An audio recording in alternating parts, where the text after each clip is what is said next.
each passing second. Okay, let me turn then to the big topic for tonight.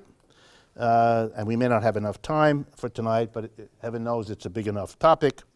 The title was, As Capitalism's Crisis Deepens, Thoughts of Socialism Return Again. So let's talk about socialism. In any American audience, to even say what I just said, let's talk about socialism, gets already scary vibrations surging through the room. So I need to address those first. I don't want to lose you in the next few minutes. We are a strange country in more ways than one, but one of the strangest things about us is the weird taboo we have lived under for the last half century, which, looking at most of you, takes in most, if not all, of your lives. What's that taboo? We can't talk about socialism. We can't talk about socialism and compare it to capitalism. We can't do it. It's too scary. Any halfway reasonable attempt to look at socialism as one thing and capitalism as another, and look at the strengths and weaknesses of the one and compare them to the strengths and weaknesses of the other, no. That's out. We can have a debate about our education system. We can have a debate about our health system. We can have a debate about what marriage is. I think these are pretty heavy topics. But we cannot have a discussion about socialism and capitalism. Instead of a discussion, we have what? A cheerleading afternoon for capitalism and a make pee-pee on socialism. That's what we do. And I chose my words carefully because I want to suggest childishness. We can't.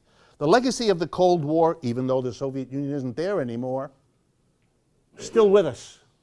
You can't do it. It's been a taboo. To be interested in socialism meant, for most of those years, to be suspected of treason, of disloyalty, of evil without a name, of apostasy, of you name it that's bad, that's what it is. I like to tell the story, I apologize for those of you who've heard it before, that when I first began teaching as a young professor in this country, I was flabbergasted because I quickly understood that my students thought of socialist, communist, Marxist, anarchist, and terrorist as synonyms. And I made a mistake. I said, Jesus, these are uneducated people. It wasn't that. I mean, I don't want to say they were educated, but it wasn't that. What it was a reflection of American history. Back in the 1930s, which isn't exactly dinosaur era, back in the 1930s, socialists and communists were okay. There were lots of people who were in the Socialist Party and the Communist Party and who told their friends and neighbors that they were socialists and communists because it was all right. You know, like it is in most European countries. In fact, in part of my family's French, in my French family, there's communists and socialists and middle-of-the-roaders and even people who read Le Figaro, which, if you know European newspapers, is a pretty right-wing paper. But you know, when the family picnic gets together, the communist and the right-winger are eating the same foie gras sandwich. That's a joke, okay? It's very hard to demonize socialists and communists if your Aunt Mary is one. This is hard. And for Europeans, they therefore don't have this problem. But we managed to demonize them, to root them out in the 1940s after the war. And the government and the big business community was very clear that they had really taken it on the chin in the 1930s in the Great Depression with the New Deal, which taxed corporations and the rich to provide Social Security and unemployment benefit and minimum wages and government jobs and all of that. They didn't want that anymore. And they knew they had to get rid of the coalition that made that possible. the coalition of the Communist Party, two socialist parties, and the AFL-CIO, or actually the CIO, not so much the AFL. They weren't together then. So they went after that coalition, and they picked on the weakest link first, the Communist Party, and they destroyed them. They converted them from militant leftists into agents of a foreign power. And as soon as they got rid of the communists, they turned to the socialists. And they went to the American people and they said, socialists, you see, are just like the communists, they just spell it differently. Which is why Americans think communists and socialists, it's all the same. And they all carry bombs in their left rear pockets, and they're hiding under your bed, and they mean you and your puppy lots of harm. So you really should watch out for them. And you really should, and keep away.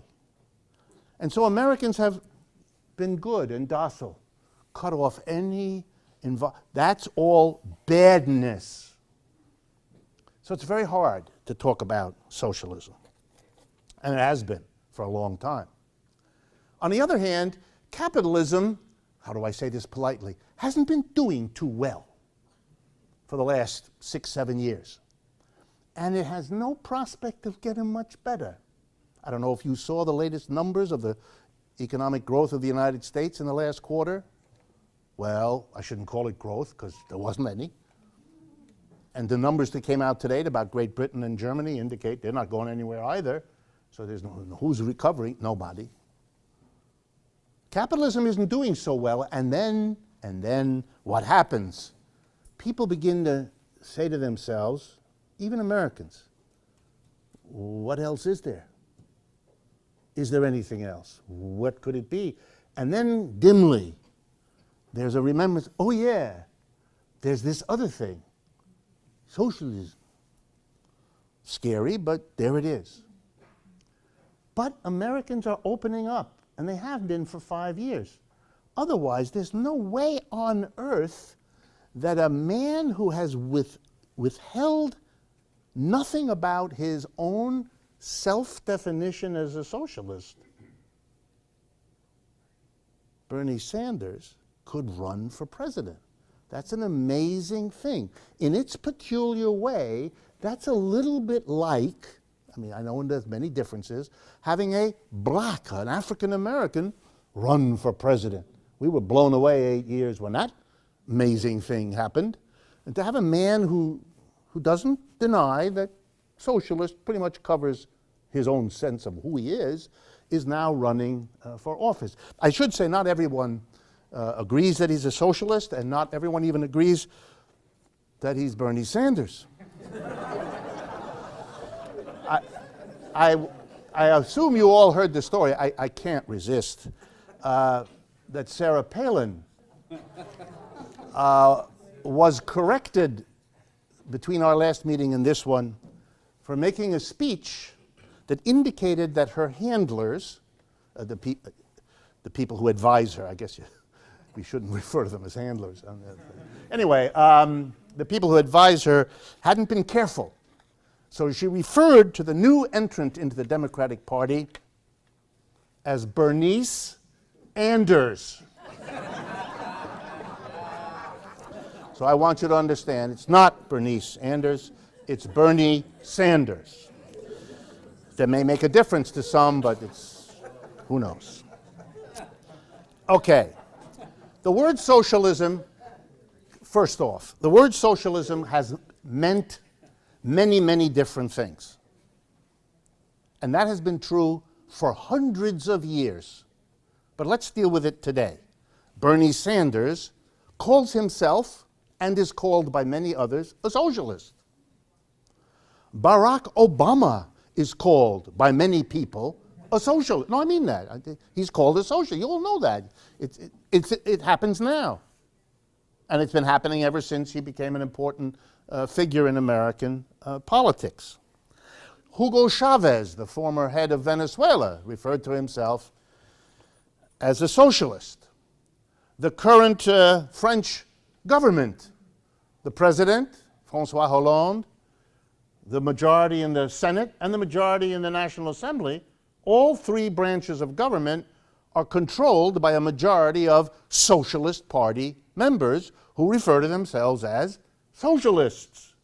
So Mr. Hollande, the socialist, works out with Mrs. Merkel, the German conservative, what the policy will be towards Greece.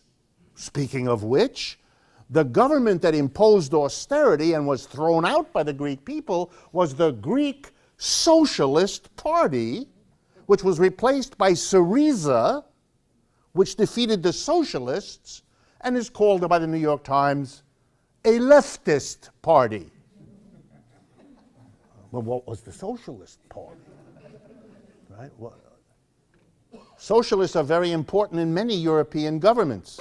Socialist parties exist in every European country, and in many cases are the second party or even the first party.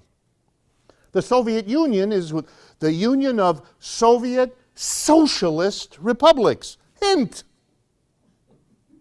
The People's Republic of China refers to itself as a socialist. Whoa! Castro's a socialist? This is confusing, isn't it? So what is socialism? There is no answer to that. People who speak about socialism in the singular haven't been paying attention. Socialisms there are, and they have been for a long time. So let's try to unpack where they come from and what the story was, and where even the names come from. And bear with me, it's a little bit of history, but there's no other way that I can think of to do this in a sensible manner. The system before capitalism in Europe was called feudalism. Lords and serfs and feudal manners and all of that. But it was a very organic society. Everybody knew their place. You were a serf, that meant your child was a serf. Everybody was born into a fixed place in a very well-ordered society. The people on top were the lords, and the folks who kept the peace between the lords and the serfs were known as the church. And there was a church, and there was the lords, and it was all, everybody knew where he, she fit. It was a gendered organization, it was a class organization, it was a religious, and everybody had a place.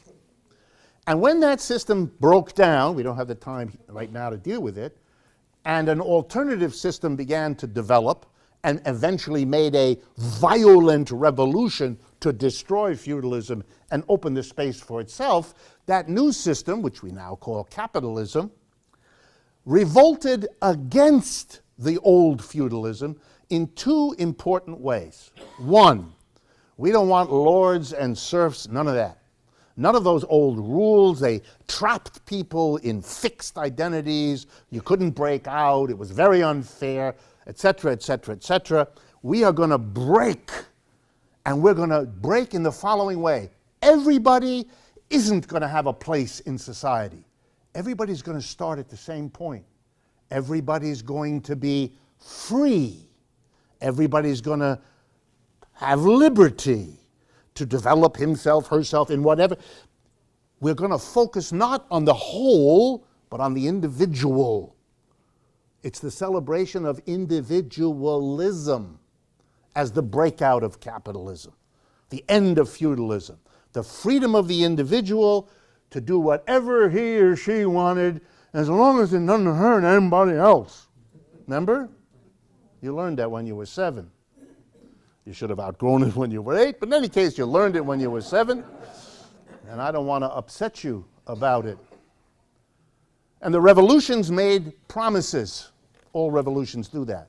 And the capitalist revolutions made the promise, well, let's pick the best of them, the French Revolution, 1789. Liberty, equality, fraternity. That you get rid of feudalism, that's what the revolution was about. Remember, they cut off the heads of the queens and kings, which is a symbolic way of saying enough of that. Okay, we have a new system. We're separating people from their heads. That's a sign we don't like what they represent. So we're going to overthrow feudalism, bloody overthrow, and we're going to establish capitalism, the system where any individual can do whatever he wants, isn't a serf, Doesn't matter who you were born to. You're free. You're free of feudal obligations. You're free of that old, rigid, structured society. It's an individualist free-for-all. And if we have capitalism, we bring it in, it is the embodiment of freedom in economics, and it will usher in liberty, equality, and brotherhood, fraternity. 1789. By 1850, half a century later, not very long, capitalism is really settling in Europe. Feudalism is dying, what's left of it. But the people in Europe are discovering something. They're discovering that capitalism has indeed replaced feudalism. But liberty, equality, and fraternity is nowhere in sight. Instead of the lord and the serf, we have the capitalist and the proletarian. And they're not getting more and more equal. They're getting, well, you know, like now, further and further apart. And so there begins to be a criticism of capitalism. What happens to all economic systems? It develops critics. Slavery had critics, feudalism had critics, any system, every system we know of, eventually, and it didn't usually take very long, had its critics. Capitalism, having promised so much and having delivered much less, literally developed its own criticism. How could it not? So people began to turn against this capitalism, saying it didn't bring liberty, equality, and fraternity. Didn't bring it, didn't look like it was going to bring it. It was creating a whole new set of contradictions, conflicts, tensions, the things we thought we would overcome and get beyond when we made the revolutions against feudalism. It didn't work out. And what name did the critics come up with? Interesting. They went after capitalism on the very point that capitalism was so proud about, the individualism. This new system had everybody doing whatever they could get away with. It was celebrating that. Its leading economist, a Scottish gentleman who studied divinity. So he was a ennobled Scottish gentleman. Adam Smith, a professor of religion, came up with the following stunning idea. You can see how useful it was. If every person seeks to pursue their own self-interest, it'll all work out for the best for everybody. Jesus, that's nice. Doesn't that make you feel better? I just have to take care of number one, and it'll be the best for everybody. This is very comforting. But as a principle to organize society, oh my God, are you in danger? Because it might turn out that if people go after what's good for them and don't care about the larger implications and the social consequences, you could have a society that tears itself apart. And there were philosophers way back then who warned about it. Thomas Hobbes writes a book, says, you know, this business with everybody pursuing their own self-interest, that's going to make a society in which life is nasty, brutish, and short. That's what he wrote. He wasn't so pleased. He didn't think Adam Smith had this right. Not at all. So what did the critics of capitalism come up with? We're not for the individual first and foremost. We're for the community first and foremost. Not the old kind of society, the feudal. We're not for that. But a new one. A society based on liberty, equality, and brotherhood first, and the individual second. And to call it something, they came up with a name, not individual, but social. Not individualist, socialist. You ever wonder why anti-capitalism isn't another ism that has to do with economics, like capital? Because it's not about the narrow economics. It's about a different vision of how you organize and understand what society is. Socialists were anti-capitalists because they wanted the society as a whole, its well-being, its survival, its growth, its interrelationships among people to be the determinant, the goal, the standard of what's successful as a society and what isn't. Okay? And that kind of thinking starts at the end of the 18th century. I mean, it has precursors, but at the end of the 18th century, and gets really going in the 19th century as capitalism settles in. It predates Marx. For those of you that are interested in the Marxism part, which is coming in a few minutes, it predates Marx. Marx didn't start socialism or anything like that. Socialists and communists, calling themselves that, existed before Marx was born. He learned about them as he grew up as a young student, but these are not movements or ideas he invented. Absolutely not. But he becomes very important. He gets excited. He feels betrayed. Marx now. And by the way, I concentrate on Marx not for any other reason than simply that has become the most important tradition of anti-capitalist thought and action ever since. Marx from 1818 to 1883. He dies in 1883. That means it's only about 130 years, roughly, since Marx's death. And in that 130 years, Marxism has spread to every country on this planet. There are Marxist journals and Marxist organizations and Marxist unions and Marxist political parties and Marxist professors and Marxist, you name it. Nothing else functions quite like that. Marxism has answered some extraordinarily wide interest in the world to have spread like that. Few movements in the history of the human race have a history of that kind of spread that fast. But by the way, if you spread that to that many different cultures, at that many different levels of cultural and historical and economic development in a short amount of time, of course you're going to have different concepts of socialism and capitalism and communism, because all these different people are trying to get their heads around what that all means. And they're going to come up with different interpretations of Mr. Marx's writings. Therefore, of course, there are multiple socialisms and communisms. The idea that all of that would have come up with one basic idea that everybody agrees to, that's too silly for words. That couldn't happen. It never did happen. The idea that there's a single thing called Marxism or socialism or communism is a fantasy in the eyes of people who don't know very much about this. Okay. Then Marx does come along. And Marx is furious. He says, you know, as a young man, he says this, by the way, as a young man, I thought the French Revolution was the greatest thing there ever was. Liberty, equality, fraternity, that's it. That's what I want. And I was okay with the capitalism because capitalism was going to bring us that. But it didn't, he says. Not only that, he said, when I look at it, you know something? Capitalism isn't the vehicle to do it. Because capitalism replaces the serf and the lord with the proletarian and the capitalist. And that's the same impossible, hostile, contradictory arrangement. So I still love liberty, equality, fraternity. I still love the French Revolution. Marx is very clear about that. But I got to tell you, capitalism isn't the way to get it. Capitalism is the obstacle preventing it.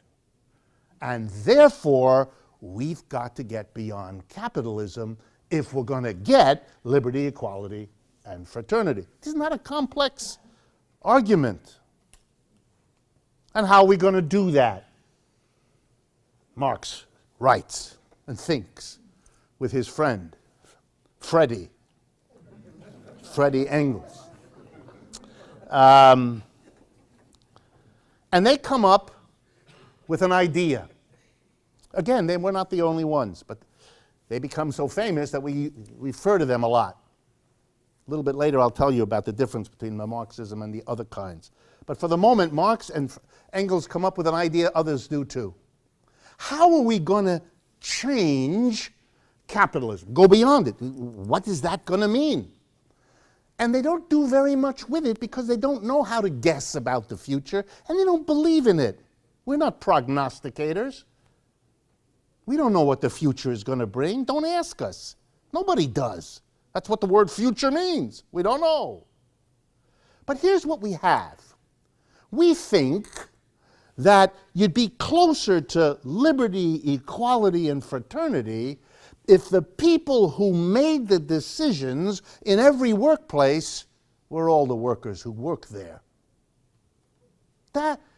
Is it a guarantee that everything will go well then? No, no, no. But if you want liberty, equality, and fraternity, then stop having business organized so that a tiny group of people at the top, the owners and the top managers, have all the power and use their power to pick up most of the rewards of the business.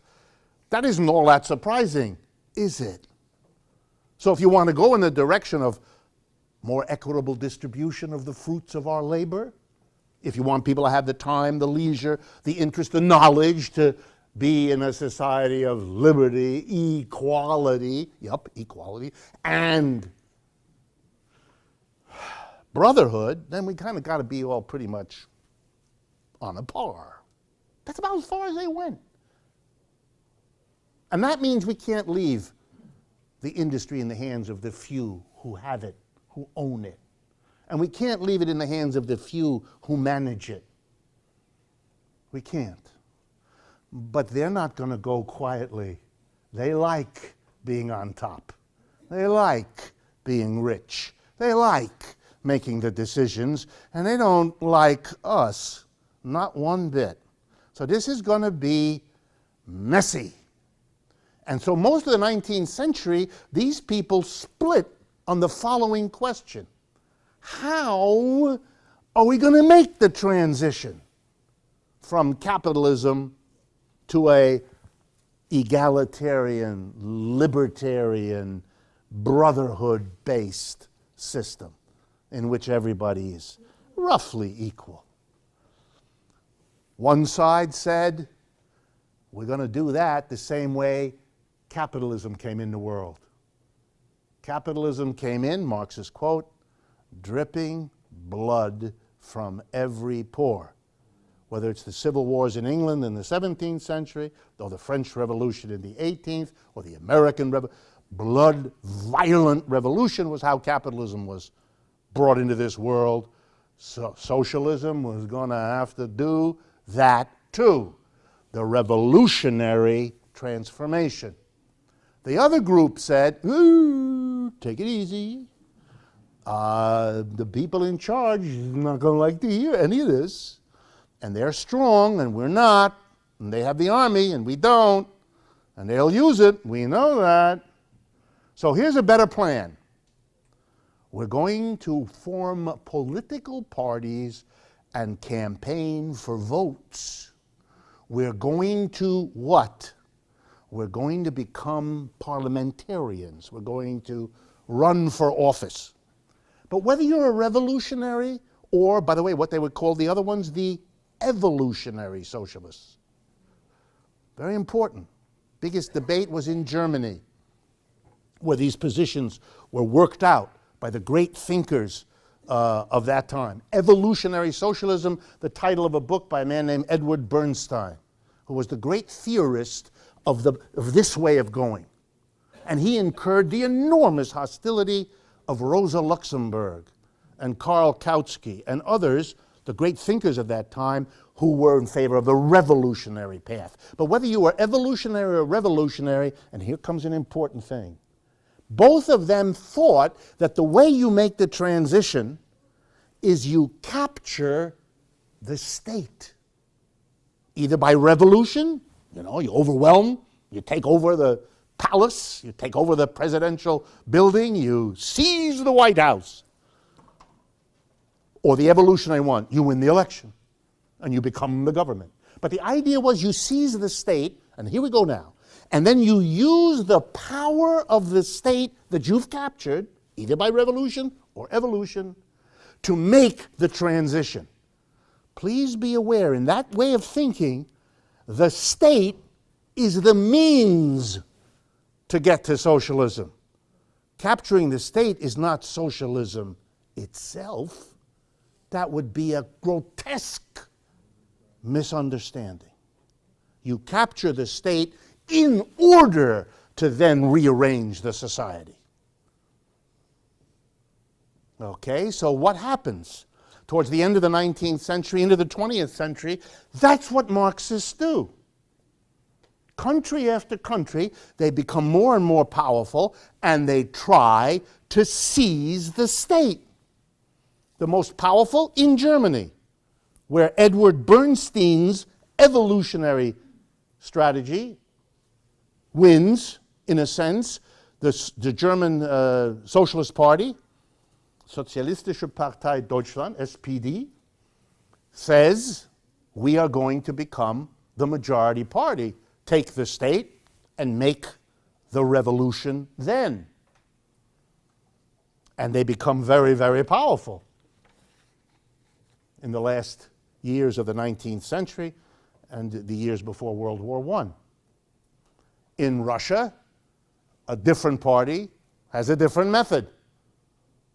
They do electoral stuff, but then in the chaos of World War I, when capitalism in Russia is destroyed because it loses World War I, Lenin, an exile in Switzerland at the time, looks at the situation in Russia and says, this is a paraphrase, says, we don't have to wait. We don't have to do this electoral stuff.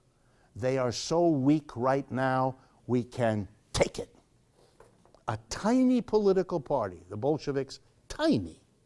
A huge country, overwhelmingly agrarian. Bolsheviks had 6 peasants in the entire party.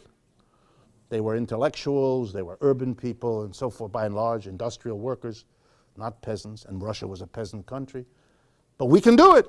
We can actually do it. Most other socialists of the time thought Lenin was nuts and told him so. But they already thought Lenin was weird because Lenin, in the face of World War I, had said to the Russian working class, this is a war between imperialists. Workers have no business being involved in this. Don't fight. That's why he had to be in exile, because they were going to arrest him for telling the Russian people. By the way, the American socialist leader, Eugene Victor Debs, did exactly the same thing, and they put him in jail. Because he said to the American workers, you shouldn't be fighting in this. It's not a war about you. You should not be killing the workers of other countries. What the hell are you doing? You're doing the dirty work of the capitalists. They want a war, let them fight it. You shouldn't fight it. So Lenin was already strange, and now you look at even stranger. But he pulled it off. He did it. He captured the state in a revolutionary way. And all of the people who had tried to do otherwise didn't. When the dust of World War I cleared, one socialist had captured state power. Nobody else had. And the one who had used violent revolution to do it. Amazing. And gave the Soviet Union an incredible position in the world of socialists. They're the ones who had done it. They're the ones who had done it. And immediately at the end of World War I, all socialists around the world split. They split on the following basic question. If the Russians did it, and they did it in that way, that's the way to go. And the other socialists said, are you crazy? That's peculiar, that's the special conditions of Russia, that was this and this. No, don't draw that inference. They couldn't come to an agreement. So the people who thought that Russia showed the way withdrew from the socialist parties, withdrew from the socialist movement, and to underscore their view, they said, we're going to take a new name. We're going to call ourselves communists. That's where this comes from. That's where it begins. All communist parties start in 1921, 1920. They all begin in that split. The American Party, the Soviet Party, all of them. And it's a fight about what? How to make the transition from capitalism to socialism? No. How to capture the state. What should be your political path? Evolutionary with politics or revolutionary? That was the issue. Now fast forward. For 10, 15 years, 1917 to 1930, the Soviet Union, this new society, the only socialist society on the earth at that time, recovers from World War I, and to the surprise of everybody, starting with Lenin, Trotsky, Stalin, and all the rest, to the surprise of all of them, they survived. Remember, they had lost World War I, then there was a revolution, then there was a foreign invasion. Again, I love to remind my American audiences. In 1918, 4 nations invaded the Soviet Union to destroy the new Soviet revolutionary government: Britain, France, Japan, and the United States. 10,000 American troops landed in Russia to overthrow their government. No Russian troops ever landed in the United States to overthrow anything. But Americans have been worried blue that it might happen and can't understand why the Russians could even imagine such a thing. History, unfortunately, doesn't work that way. So they were a destroyed society. They had a civil war on top of it. They came back quickly at enormous sacrifice to the Soviet working class to rebuild that society after World War I. And they had done it by the end of the 1920s at enormous sacrifice. But the problem was the government, and this is the most important thing that we'll have time for today, the government of the Soviet Union had replaced all the private industrial corporations. The private industrialists had mostly left Russia, became exiles, went to places like Paris, London, New York. Or they became workers like everybody else. But they lost their position. The private corporate leaders, gone. The shareholders, gone. One of the first things the Russian Revolution did, close the stock market. There's no need for a stock market to buy and sell, because that stock certificate you have, tear it into strips and save on toilet tissue, because that's what it's worth. Gone. And the government came in and took over. The government appointed people to run the factories. In the aftermath of the revolution, the workers still went to work Monday to Friday. They did the same tasks they did before.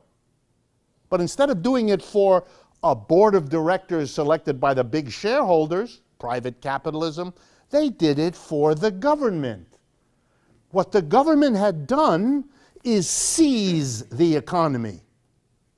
But they hadn't transformed the economy, and they never did.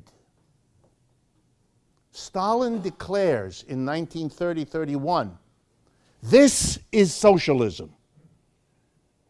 Lenin, dead by that time, would have, and probably did, turn over in his grave. No, he would have said, what we have, Lenin's phrase, is state capitalism.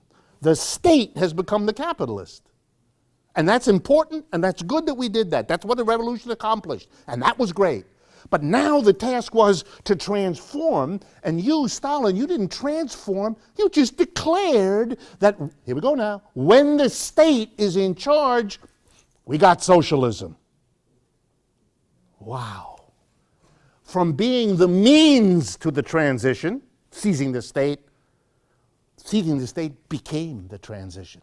From the means, it became the end. The end of the, we have socialism because the government has taken over.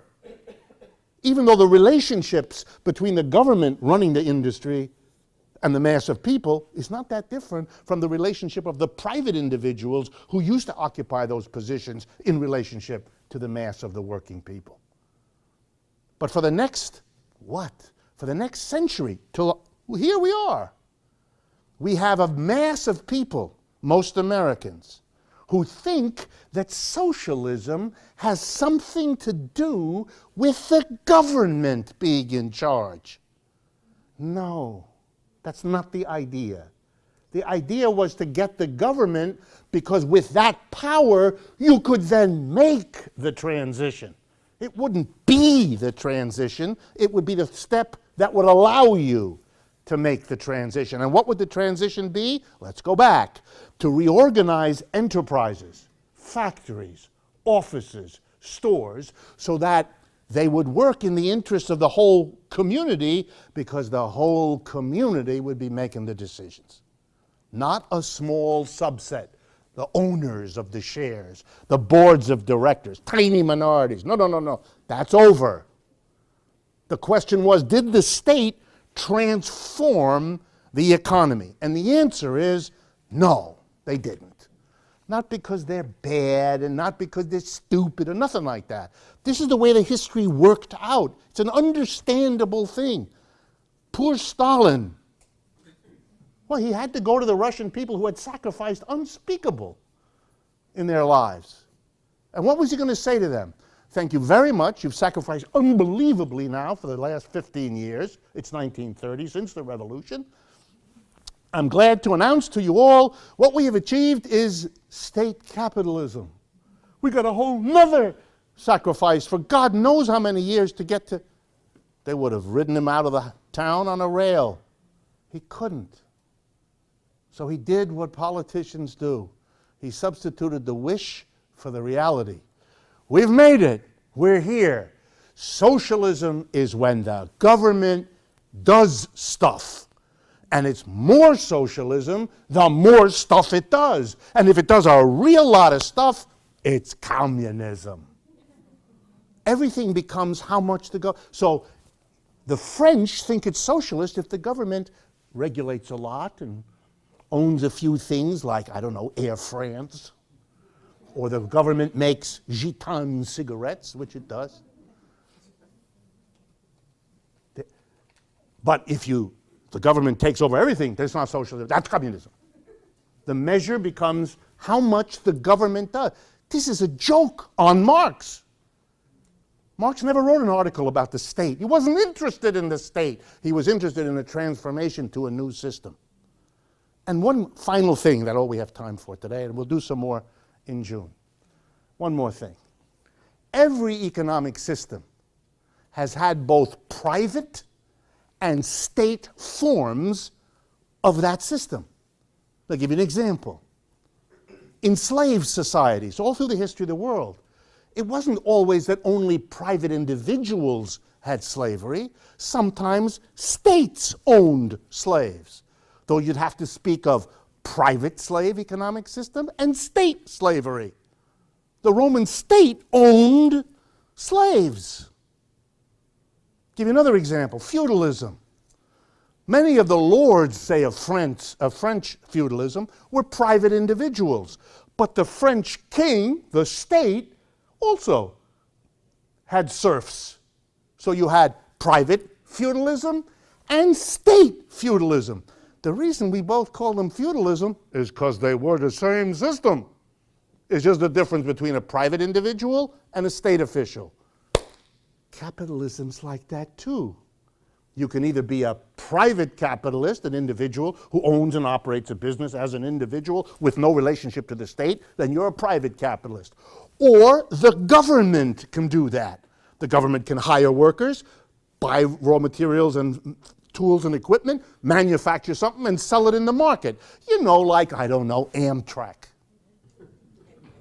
TVA. 2,500 cities in the United States have a public power. I don't know if you're aware of that. 2,500 cities in the United States produce their own electricity as a public enterprise and sell it to their own people. Holyoke, Massachusetts, about 3 hours from here, is a perfect example. For the last century, they have an electric generating plant that produces electricity, which is then sold to the people of Holyoke. The profits from that are given by the Holyoke Electric Company to the city of Holyoke, which therefore taxes its citizens less, since they don't need to tax them as much, since they're getting the profit from producing electricity. That's state capital. The state is the capitalist. The state is the investor, the state is the employer, the state is the receiver of the profit, and the state is a determiner of what is done with the profit. The state is the capitalist. Does that mean we have socialism? Yes, if you are a senator from Alabama. And I don't mean to be critical of Alabama, but although I do enjoy that, I don't mean to be. The state is one thing. Socialism as something fundamentally different from capitalism is something else. Okay, we've run out of time.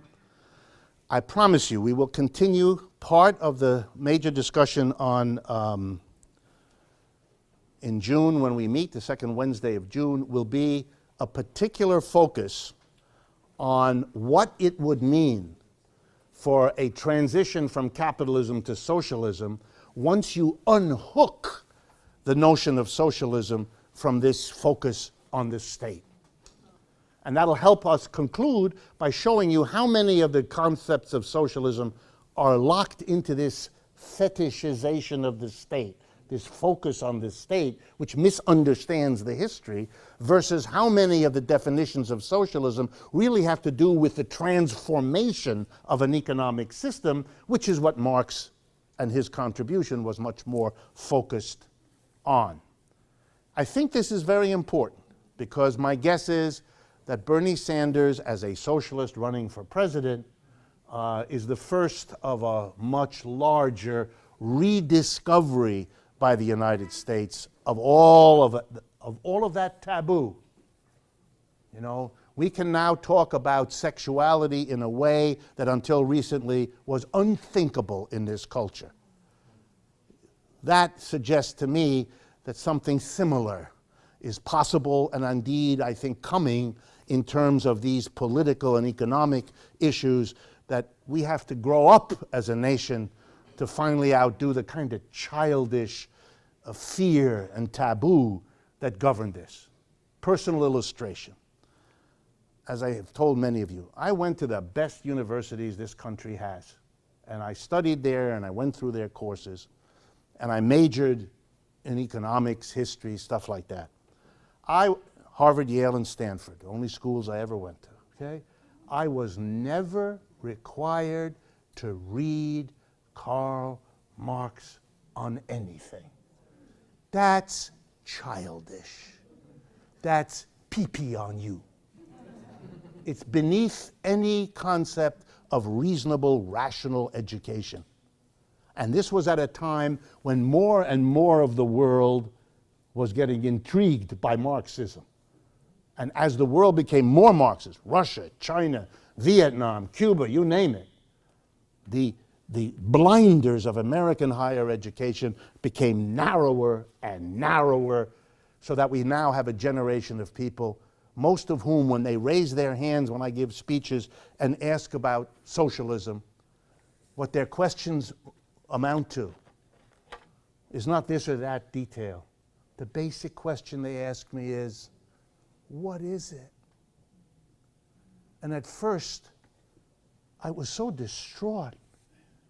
My God, what is it? But then I realized they're asking me. And that's very good. Because I'd rather me answering that question than the kind of answer they would have gotten from virtually anybody else. So I stopped being upset, and I now understand I've got to do, people, and I'm not the only one, people like me are doing all over the United States, is reviving an awareness of something that shouldn't have been swept under the rug with taboo in the first place, but better late than never. Thank you all very much. I will see you in June.